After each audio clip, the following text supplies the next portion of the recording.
Hey guys, welcome back to Wild Horizons. My name is Barrett, and in today's video, you're gonna figure out if a bearded dragon is a good reptile for you.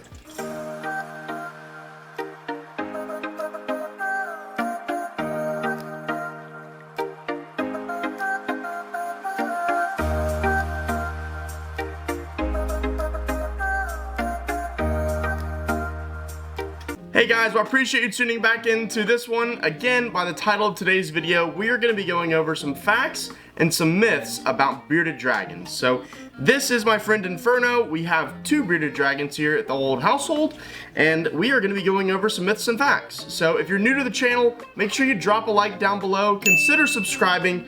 He loves to go up my shoulder and just chill. He's going to go look at the fish behind me. And maybe even Artegu, who is sitting here next to me at my feet, and he's wanting me to get him out. So, again, we'll start off today's video with a myth. So, the number one myth is bearded dragons are a low-maintenance reptile. While that kind of is true, they definitely require a lot of maintenance. So, due to the size of their enclosure, the size of the animal, they're a little bit different than your smaller reptiles would be, like your leopard geckos or your crested geckos, where they won't need as much space. So the number one thing for me is having the right and proper enclosure. So the right and proper enclosure in the correct environment is the biggest pet peeve of mine when I see other people's setups and I see any kind of issues with these guys. So number one we'll walk into is the tank. So the tank. For an adult, you're gonna need at least a 75 gallon. When I say at least, I'm really talking like a 4x2x2. That's what you should be using for an adult bearded dragon. So in terms of spacing, they need quite a bit. They do move around during the day. They'll kind of just lay around and sleep. So ours, this one at least, loves to sit in his hammock and he'll chill all day long. So our other one, he likes to just kind of hang out and walk around and kind of chill out in his rock that he has, but he moves around a lot more than this guy does. But they do need UVB, so you need to at least have a 5.0 UVB bar. Again, links are down in the description if you need this stuff. And they also need heat, so that is either a heat bulb or a basking. He sees all of our fish and he's going crazy. So, or they need a basking bulb. So those are your radiant heats. So those are your ceramic heat bulbs or your normal heat bulbs. So those are 100, 150 watt. So that's number one. Let's get into number two. All right, number two, bearded dragons are strictly herbivores. So while that is true mainly for your adults, they're not strictly herbivores. So as little babies, they eat a lot more insects like your dubia roaches, your crickets, your mealworms, and again, that's all dusted with calcium too. Again, I have a full care guide on how to take care of reptiles. He sees our fish, and I didn't think he'd be acting like this, but he wants to go play with them. So he's gonna crawl around my back. I'll just let him do his thing. But as adults, they're gonna mainly eat a green diet. So that is different kinds of, not lettuce, but like cabbage and other types of greens. And they will also eat kind of dubia roaches and crickets and stuff like that as well. But mainly they're gonna be eating greens as adults. So that's the biggest thing. So make sure as adults, you don't strictly feed them crickets and mealworms and dubia roaches and that kind of stuff. They definitely need their leafy greens. Although they don't love their leafy greens, they definitely need them. So that is number two. All right, number three, bearded dragons only live for a couple of years. It's actually false. Bearded dragons can live for a long time. So when you're a little kid or your parents get this. All right, number three, bearded dragons. Alright, number three, and we've switched up our special guest. This is Bolt. So we have two bearded dragons. Our other bearded dragon, Inferno, kept jumping at our fish because he wanted to eat them. So number three, and that is lifespan. So the myth is that bearded dragons only live for a couple of years. It's false. They live for a long time. So if you get them when you're 5 years old, they're gonna live till you're 20 years old almost. So I've seen some in captivity live for more than 10 years. They're long span lizard. They live for quite a while. So I know they look super cute when you get them young, but they get full grown, they get adulthood. When they hit adulthood, they're over a foot long, so they can get really big. So just know, again, going back to the enclosure, yes, you can have them in a smaller enclosure when they're babies, but they need a bigger enclosure when they're full grown. So just keep that in mind. Number four, bearded dragons are solitaire and don't prefer interactions. That's not true. So as you can see here, our bearded dragons both love to sit and cuddle with us. They'll sleep on your lap. They'll cozy on up. They're very affectionate. So they might not always love you and they might not always want to be with you. Like he wants to go explore right now, but they'll sit with you, they'll chill, they'll just hang out on your shoulder. Our other one just loves to sit up on the shoulder and get to a higher spot just like he is doing now.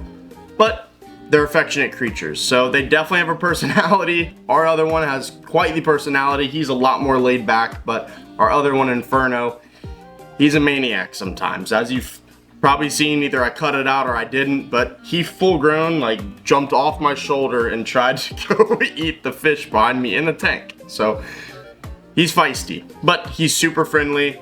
Again, they can be really friendly or they can't be. It really just depends on how they're raised. But let's get into number 5. Number 5.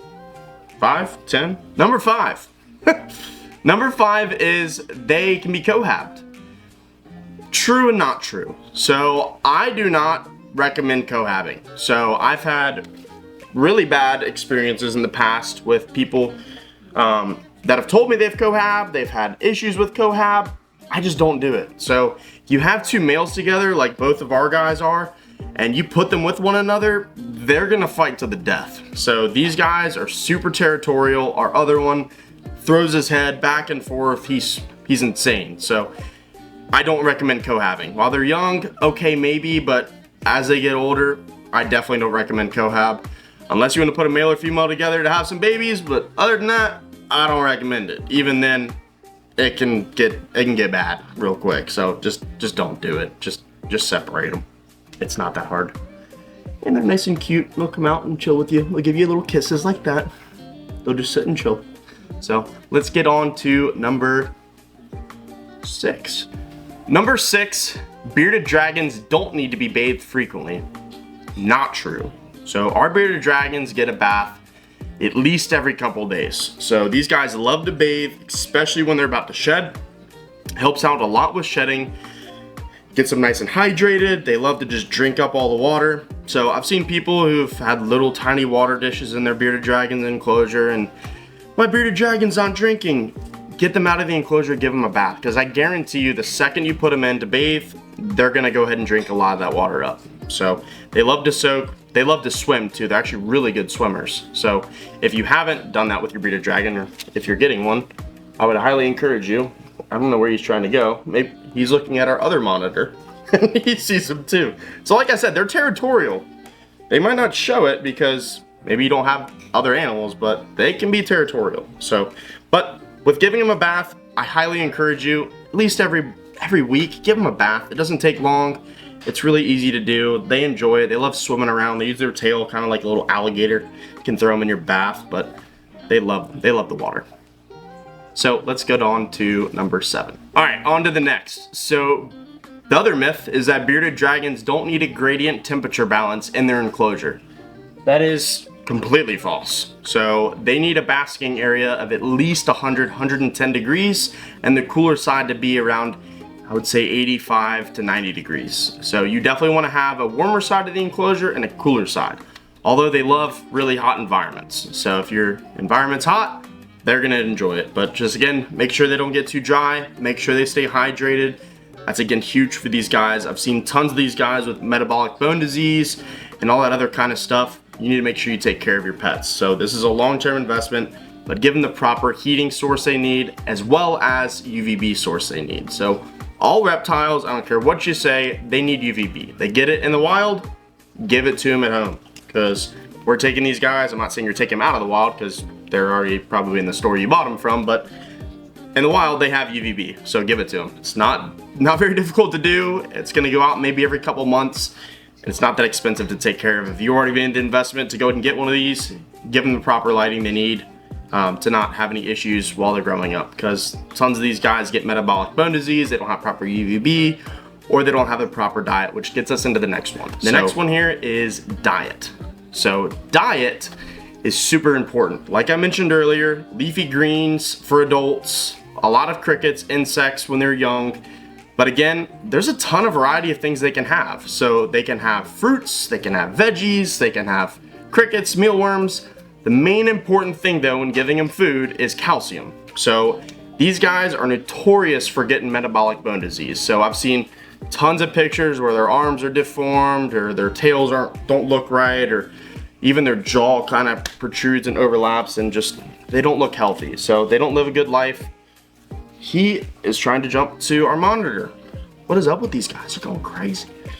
But they need proper calcium in their diet. So what we like to do is we like to sprinkle some calcium into a little bowl, and that's without D3, and I'll get into the D3 here in just a minute with the calcium. But every meal they have, especially if it's insects, they're getting calcium in their diet. That helps prevent metabolic bone disease. So with calcium, we put it in a little bowl, little jar. We put whatever insects or lettuce, and we mix all that kind of stuff around. So it's super important to do that. That helps prevent the metabolic bone disease. They can, again, show different signs of that. Sometimes they can even go off eating, and it can cause death if not treated properly. But the thing without D3 is that is given to them every time with calcium. It's calcium without D3. Now there's also calcium with D3. So before you just go feeding your reptile calcium, you need to see if it's without or with D3. So D3 is a vitamin. So D3 is given once a month to all your reptiles. He is about to jump. But D3 is supposed to be given once a month. So the reason for that, it's a vitamin, just like you take every day. These guys get it once a month. It's given with their diet. It just helps prevent any kind of disease, or it just really makes them healthy. It's basically the gist of it. So let's get on to the next. All right, and last but not least is that bearded dragons can go without any kind of interaction with you. Well, yes, that's technically true. In the wild, they don't interact with humans. They definitely interact with one another and other animals that are out there. So the biggest thing for me is to have proper interaction. So as you see right now, I don't have a bearded dragon with me. Both of my bearded dragons, although they love to sit there and cuddle with you, especially if they're tired and sleepy, they will come up and they will cuddle with you and they'll sleep with you for hours. But if they're out and about and they're wanting to roam, they're not going to want to sit with you forever. So I do recommend that you give them proper interaction. So that is handling them, feeding them with interactions, positive reinforcement, and giving them the kind of environment they need. So they need to be able to roam around. They need to be, curious. They need to go investigate things and kind of explore a little bit, as our other one is still bobbing his head to nothing because there's no animal over here that he can see. But they need proper interaction. So they definitely need to be handled to an extent. You don't want to handle these guys so much that they make you mad, or they make themselves mad and bite you, and that creates a whole spiel of just bad juju that you don't want. So make sure that you're giving them proper interactions. But other than that, let's get into the outro.